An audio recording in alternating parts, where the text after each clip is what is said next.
was there when I needed someone who wasn't getting over you. When I move to the side, when I move, call you mine, and I know what you're feeling.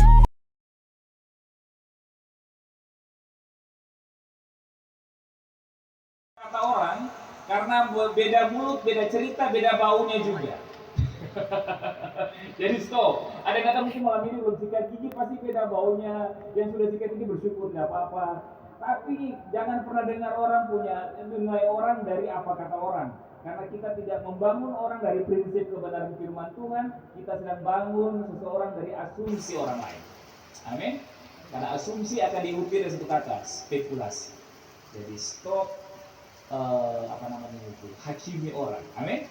Apapun yang terjadi, tetap orang lihat orang itu bahwa dia adalah anak Tuhan. Dia posisinya dia itu sama-sama anak Tuhan, sudah dibenarkan.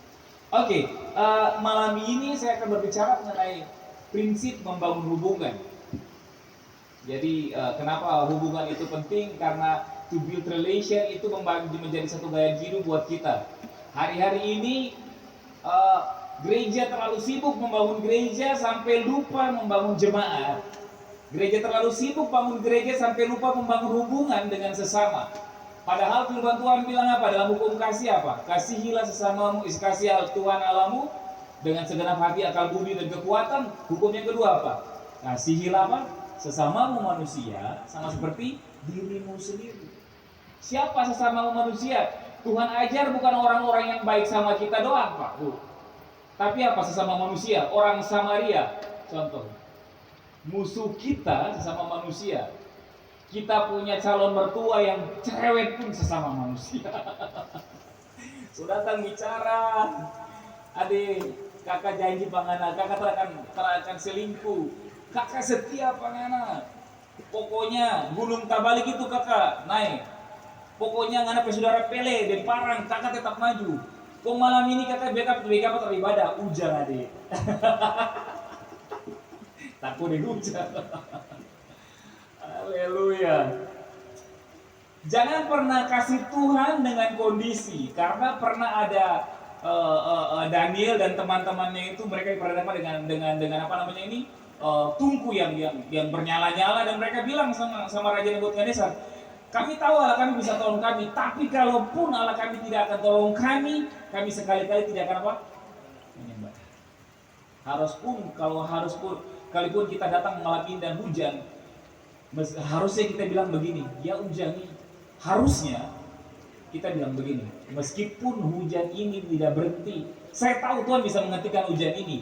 Tapi meskipun Tuhan tidak menghentikan hujan ini, saya sekali-kali tidak akan pernah stop untuk tidak bisa datang ke ibadah.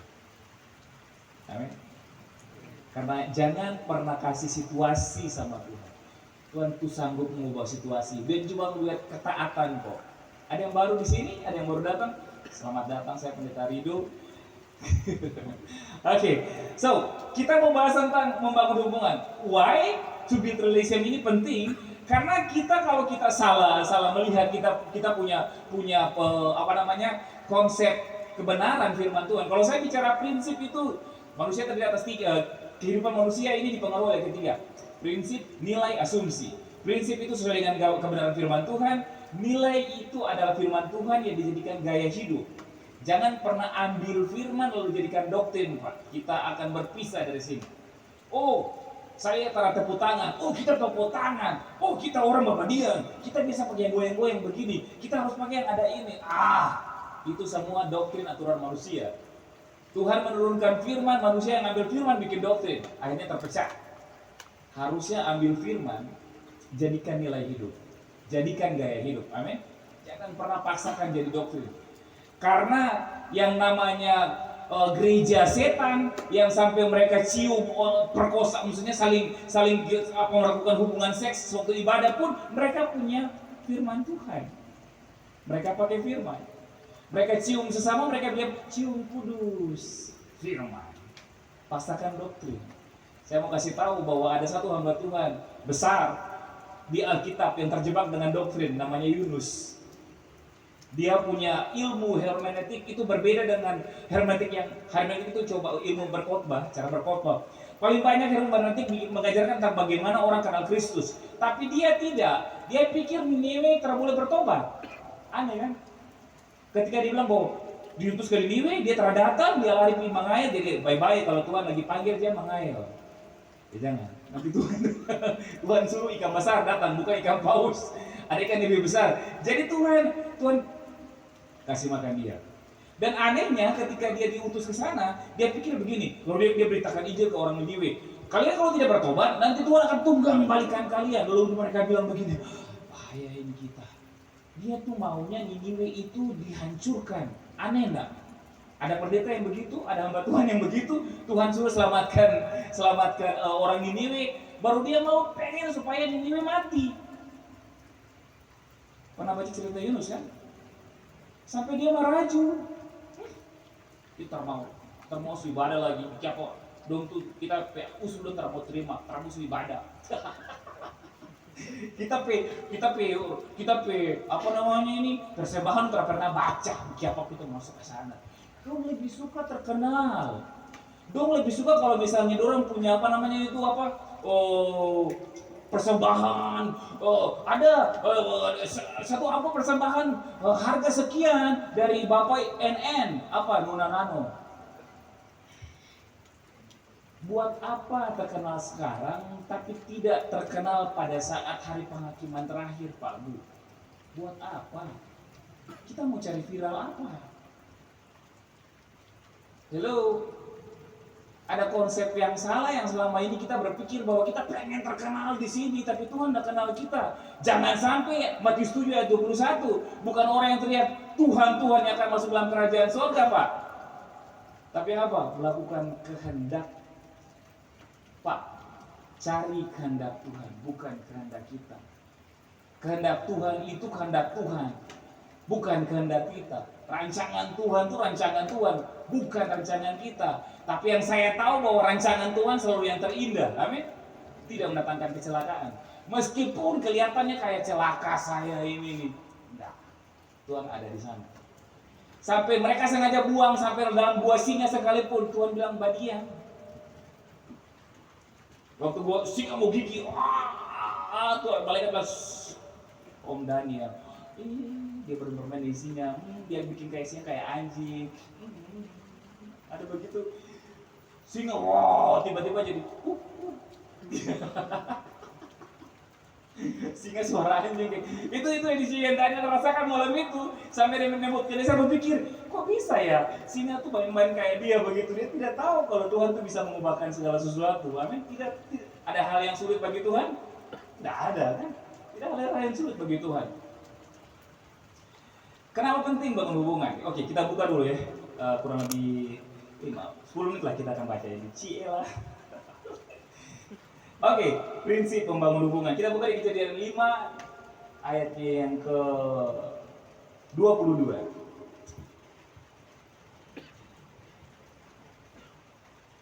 Sudah dapat? Kejadian pasal 5 ayat yang ke 22. Sudah dapat? Kalau sudah dapat katakan amin. Amin. Oke, mari kita baca sama-sama. 1, 2, 3. Dan Henokh hidup bergaul dengan Allah selama 300 tahun lagi. Setelah ia memperanakan Metusalah dan ia memperanakan anak-anak lelaki dan perempuan. Oke, so di situ kita mau belajar dari satu orang yang di antara 3 orang di dalam Alkitab Tuhan berkata kepadanya aku berkenan. Kayak pertama orangnya itu Yesus Kristus. Ketika Yesus pertama kali keluar dibaptis, Tuhan berkata bahwa ini adalah anakku yang kukasih kepadanya aku berkenan. Kedua itu Daud, Tuhan berkenan sama Daud. Makanya Tuhan bilang bahwa Tuhan akan ketika Roh Kudus dicurahkan, Tuhan bilang bahwa aku akan membangun kembali bukan kemah Musa, tapi kemah Daud. Kemah Musa itu yang Tuhan perintahkan kayak gereja saat ini nih. Tapi itu Tuhan tidak bangun kembali. Yang Tuhan bangunlah kembali itu kemah Daud. Bapak Ibu tahu kemah Daud? Kayak tenda pramuka begitu. Tenda kecil. Kenapa? Karena ada keintiman di situ. Makanya Tuhan suka sekali intim sama kita. Tuhan jatuh cinta sama Daud. Sebutkan dosa apa yang Daud tidak bikin, coba. Mulai dari bunuh orang, ambil istri orang, dia perkosa sana sini, semua dia bikin. Tapi yang luar biasa, dia punya hatinya lembut. Ketika ada nabi Tuhan yang bicara sama dia bilang, saya salah. Dia tidak banyak alasan, begitu kan. Waktu Nathan tegur dia biasa saja, dia kata saya salah, begitu. Dan yang paling terakhir tuh orang yang namanya Henok, ini dia. Henok tidak ada hal besar-besar seperti yang mereka yang lain bikin, tidak seperti Yesus. Kita tidak pernah dengar Henok bikin pekerjaan besar, kan? Alkitab berkata bahwa dia cuma bilang gini, Henok bergaul dengan Tuhan. Dan dia tidak mati karena Tuhan angkat dia. Pertanyaannya kalau baca kitab bahasa Inggris dia bilang begini, and Henok walk with God. Henok bergaul karib dengan Tuhan. Henok punya hubungan intim dengan Tuhan. Tuhan itu mau kita tuh bukan cuma sekadar jadikan tuan dan hamba, Pak. Dia maulah satu step, satu tingkat lagi. Kita nih sahabat. Amin. Bukan cuma sekedar teman. Kalau teman itu tidak terlalu dalam, tapi kalau sahabat saya marah, tidak perlu dia bilang bicara sama saya pun saya tahu dia marah. Ya kan?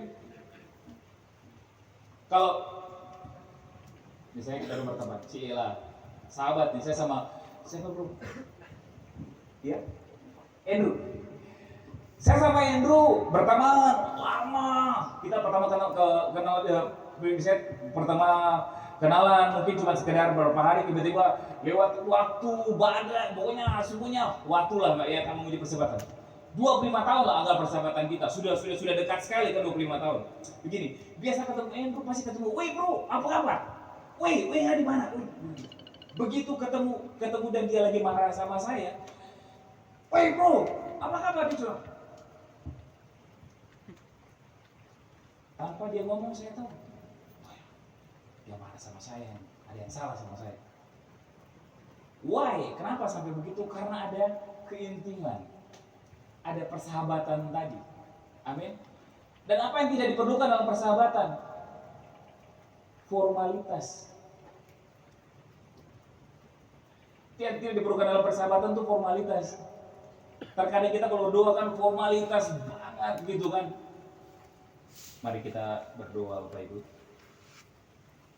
Tuhan kami, Bapa kami di surga, Bapa yang kami sembah siang dan malam,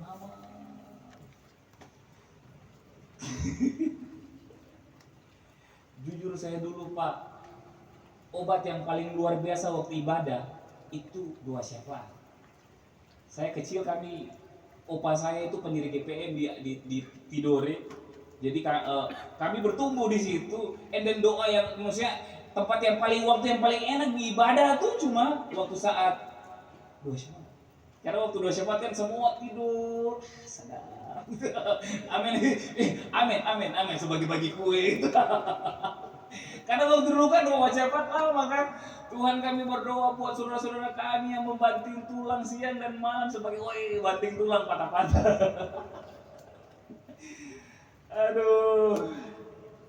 Dan kadang orang menipu waktu dia berdoa, betul. Dia pengen bahasanya bagus, tapi salah begitu. Tuhan, saat ini kami datang tersungkur bersujud pada dia berdiri. Ya kan? Kalau tersungkur dong. Dia lagi berdiri, Tuhan saat ini kami datang tersungkur. Kalau tersungkur dia begini dong. Tapi kita suka nipu Tuhan. Tuhan suka fair lah. Tuhan tidak mau yang ada apa. Tuhan mau lah mesti apa adanya lah gitu. Nggak usah yang Tuhan, apalah saya ini Tuhan. Saya ini hanyalah biji matamu Tuhan. Dia lihat gila, doa sana indah sekali. Silakan, doa berantai. Dia datang, Tuhan. Kalau dia hanya biji matamu, saya lebih hanya di bawah itu tai matamu. Jadi dia merasa bahwa semakin merendahkan diri begitu Tuhan senang. Dia lupa bahwa Tuhan tuh pengen kita jadi sahabat Pak. Itu formalitas, ya kan?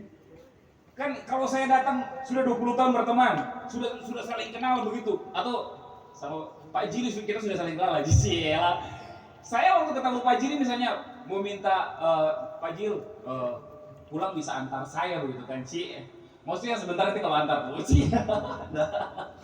Jadi waktu saya mau minta tolong sama Pak Jili yang sudah saling kenal lama, tidak mungkin saya bikin surat kan. Yang terhormat kepada Pak Jili, nomor surat, tujuan surat, perihal surat ingin diantar oleh sahabat sendiri. Baru tulis di bawah, kepada yang terhormat Pak Jili di tempat sehubungan karena saya berhalangan, saya tidak punya motor, Pak Jili mohon belas kasihannya sebagai sahabat, tolonglah antar saya Pak Jili, saya berdiri di pos sana Pak Jili, tanda tangan Pendeta Rido. Halo.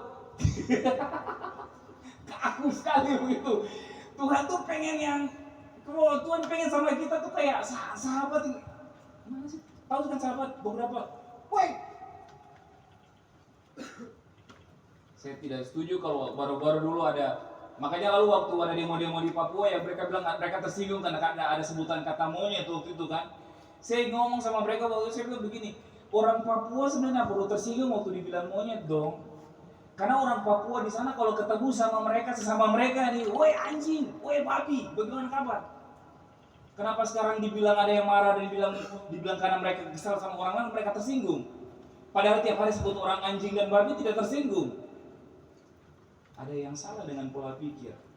Makanya saya sering bilang, paling penting pertempuran terpenting dalam kehidupan kita itu pikiran kita. Kalau kita menang atas pikiran kita menang atas hidup kita. Kalau kita tidak menang atas pikiran kita akan kalah semua. Semua benar.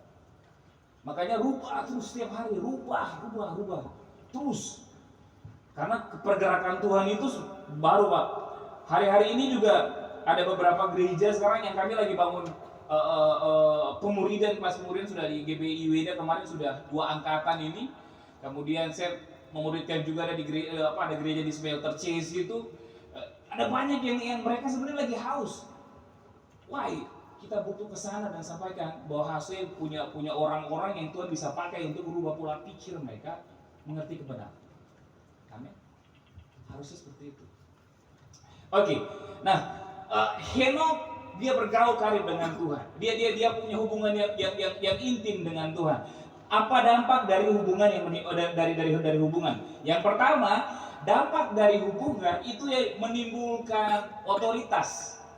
Kenapa sampai menimbulkan otoritas? Kalau saya tidak kenal Andrew, saya tidak akan bisa suruh dia, Andrew, main musik dong, iringi saya dong tuh, Andrew, antar saya. Kenapa sampai dia waktu saya ngomong, dia nurut sama otoritas saya waktu saya bicara? Karena ada hubungan. Begitu. Kalau Bapak Ibu ketemu orang tidak maksudnya belum kenal orang sama sekali, datang beberapa di jalan, wih, so tinggi, hitam, gede, hidup lagi, baik. Untuk kan terhibur. Coba kalau belum kenal, coba. Mana bilang apa? Mana belum tahu saya. Kita tuh suka begitu, kita terpancing waktu orang ada marah-marah sama kita. Dan di situ kita pembuktian kita punya iman. Apakah benar-benar Tuhan sudah menjadi Tuhan atas hidup kita, ataukah emosi kita yang bilang, Anda belum tahu saya kah? Belum tahu. Ya saya belum tahu. Ya udah. Jadi kita pikir orang harus tersinggung gara-gara kita bikin begitu. Kalau kita tersinggung kenapa? Belum kenal. Tapi coba sekarang sudah kenal. Bapak Ibu mau bilang apapun sama orang itu, dia nggak tersinggung. Karena saya sudah tahu kan. Karena kita di grup kan suka bercanda-bercanda kan, Pak. Tapi karena we know each other, Pak, kita udah kenal semua siapa. Gitu. Jadi kalau Bapak Ibu sekarang yang mungkin lagi pacaran gitu, Pak, laki-laki kalau dia preman kelas kakap. Kalau dia ketemu sama perempuan ini sayang, paling dia suka, dia akan jadi malaikat paling baik gitu. Adik apa kabar? Kakak cuma kakak tak ada, kakak cuma kamu masih jomblo.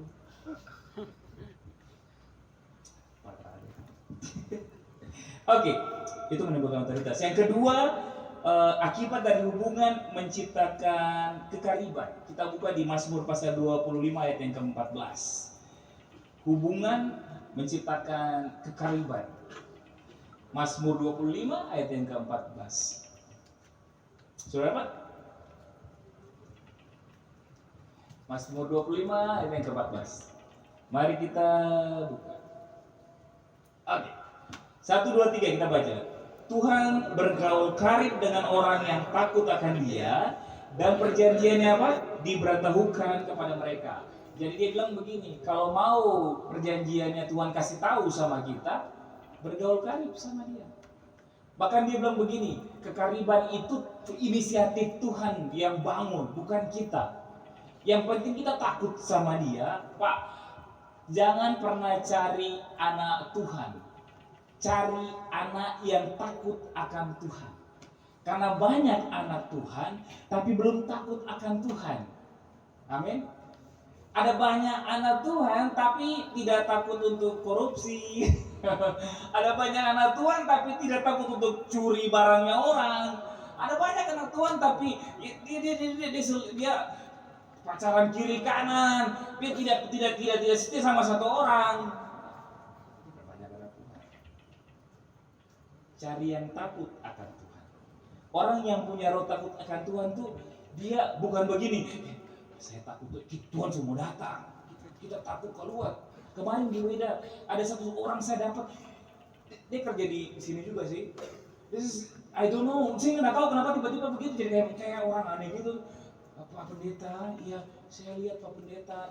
Iya saya juga lihat kamu.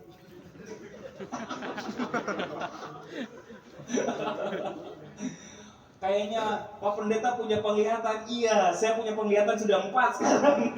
Agak minus saya ini, tidak bisa lihat jauh. Bukan itu Pak Pendeta. Apa? Ada lihat apa? Saya lihat Pak Pendeta jadi pendeta. Sudah. Terus apa? Dia takut mau keluar, Pak, karena dia bilang katanya Tuhan Yesus mau datang. Saya bilang, iya sih, terus kenapa? Terus dia bikin takut apa? Ya, saya lagi mikir begini, jangan sampai nanti waktu saya datang, saya tidak terangkat. Saya bilang salah kamu dong, kenapa Yesus datang kamu tidak terangkat? Harusnya kan setia kan, ketika mengerjakan semua yang Tuhan sudah kasih, Tuhan datang, Tuhan kita terangkat. Jadi kalau dia masih takut, berarti namanya belum terdaftar dalam kitab kehidupan di sorga dong. Itu tiketnya, jadi pastikan bahwa kita punya nama sudah tercatat dalam kitab kehidupan di sorga. Supaya nanti waktu malaikat datang dia lihat, oh ada Rido, oh Andrew ada. Ini mana? Ini mana? Lucifer bilang ada di sini. Masuk neraka bos. Jangan. Pastikan nama kita tercatat dalam kitab kehidupan. Amin. Dan jangan marah-marah orang terlalu banyak. Dia bilang begini, Tuhan bergaul karib sama orang yang takut akan Dia. Jadi karib itu Pak, tiap hari worship yang sebenarnya adalah hubungan. Itu worship sebenarnya bukan sekedar kita pujian penyembahan di sini, tapi hubungan tiap hari. Tiap hari kalau kita punya hubungan 1 kali 24 jam, worship is not just hanya sekedar formalitas ibadah atau apa namanya itu, kekakuan dalam ibadah, tapi worship is lifestyle, gaya hidup.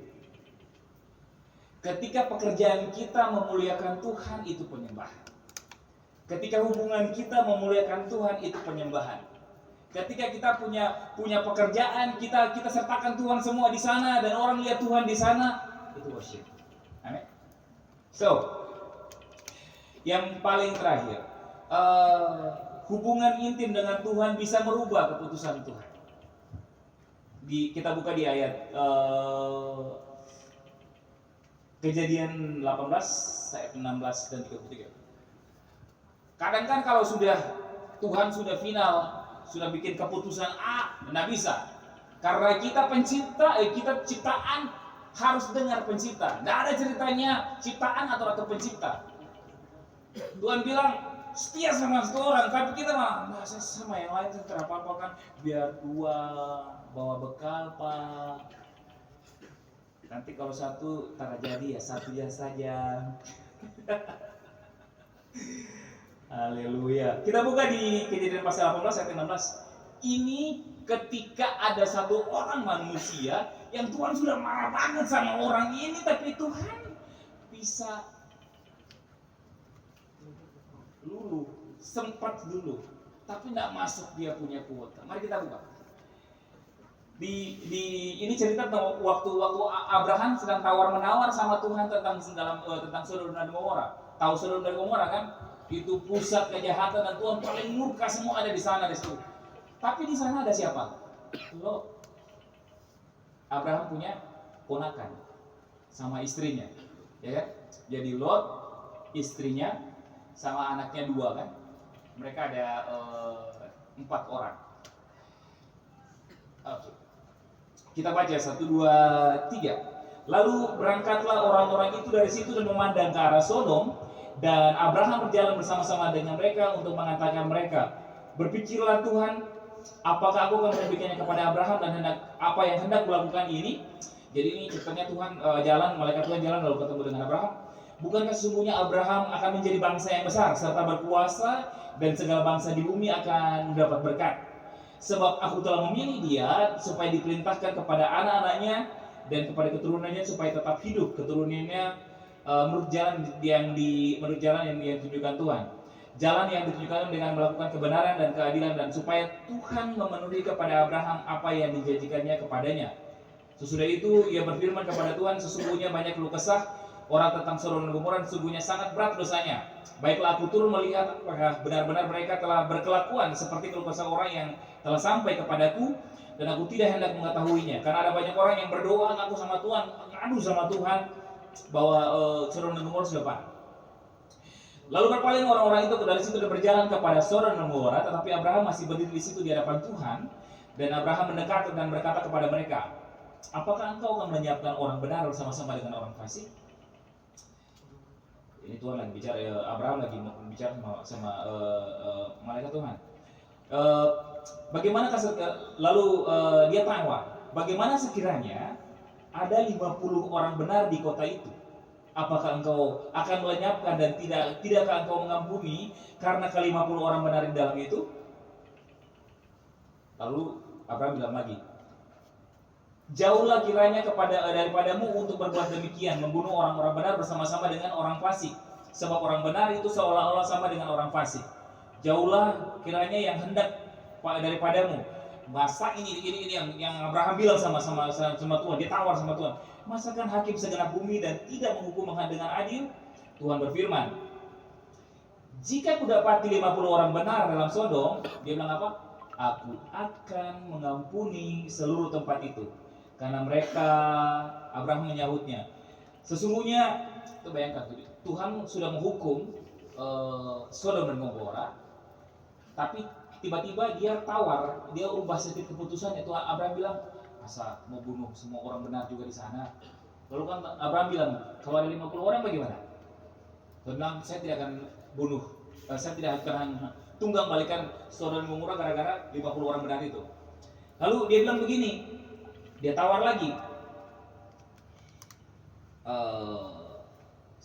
sekiranya kurang 5 orang dari ke-50 orang benar itu, misalnya 25 lah, engkau akan memusnahkan seluruh kota karena 5 orang itu. Firman-Nya, aku tidak memusnahkan. Jika kudapati 45 di sana.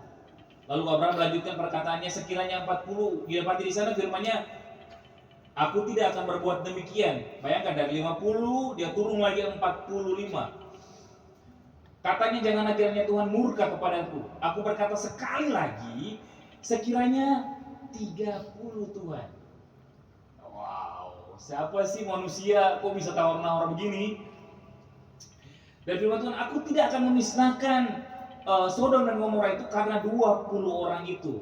Terakhir lagi Tuhan bilang, lalu Abraham tawar lagi sama Tuhan, janganlah kiranya Tuhan murka. Kalau aku berkata sekali lagi saja, sekiranya kalau 10 orang Tuhan, bagaimana? Apakah Tuhan akan menghancurkan Sodom dan Gomora karena 10 orang itu? Dia bilang, aku tidak akan memusnahkan kota itu karena 10 orang yang benar itu. Lalu pergilah Tuhan, ia selesai berfirman kepada Abraham dan kembali bersama sampai ke tempat tinggalnya. The question is, apakah Sodom dan Gomora itu mengembalikan? Sodom dan Gomora dihancurkan? Dihancurkan. Kenapa? Karena tidak didapati 10 orang. Yang ada berapa? 4 orang benar di sana. Lot, siapa yang diselamatkan waktu Sodom dan Gomora? Lot dan keluarganya kan? Lot, istrinya sama kedua anak perempuannya kan? Istrinya lari, tapi karena masih dapat lihat foto Fortuner baru beli di belakang. Fortuner, langsung keras. Jadi tiang garam. Jadi sayangnya Abraham tidak kasih turun tawaran lagi. Tuhan, bagaimana kalau ada 4 orang? Saya percaya Tuhan pasti akan tidak mengembalikan Sodom dan Gomora. Bayangkan, Sodom dan Gomora kita tempat itu sudah pusat tempat dosa, semua dosa mereka bikin di situ. Bahkan sampai penelitian lain bilang bahwa pusat semua gay, lesbian, semua ada di sana. Bahkan kalau Bapak Ibu baca cerita waktu mereka masuk ke dalam Sodom dan Gomora, waktu mereka kan mau dilecehkan sama orang-orang Sodom dan Gomora. Cerita malaikat-malaikat itu, mereka datang, mereka mau dilecehkan, tapi Lot membela dia. Lot membela mereka dan akhirnya Lot diselamatkan. Masalahnya dia tidak minta yang 40, kurang dari kuota ya 40. So maksud saya begini, dengan semua hubungan ini bisa merubah keputusan Tuhan. Amin. Jadi mungkin Tuhan sudah marah sama kita, Tuhan mau hancurkan orang itu, tapi karena itu Tuhan tolong biar dia selamat. Waktunya Tuhan yang selamatkan dia. Kalau kita sudah capek berdoa tuh, waktunya Tuhan selamatkan dia. Pasti Tuhan akan selamatkan. Karena Tuhan mau semua orang bertobat. Mari kita tundukkan kepala, kita berdoa. Kami bersyukur buat firman kali ini.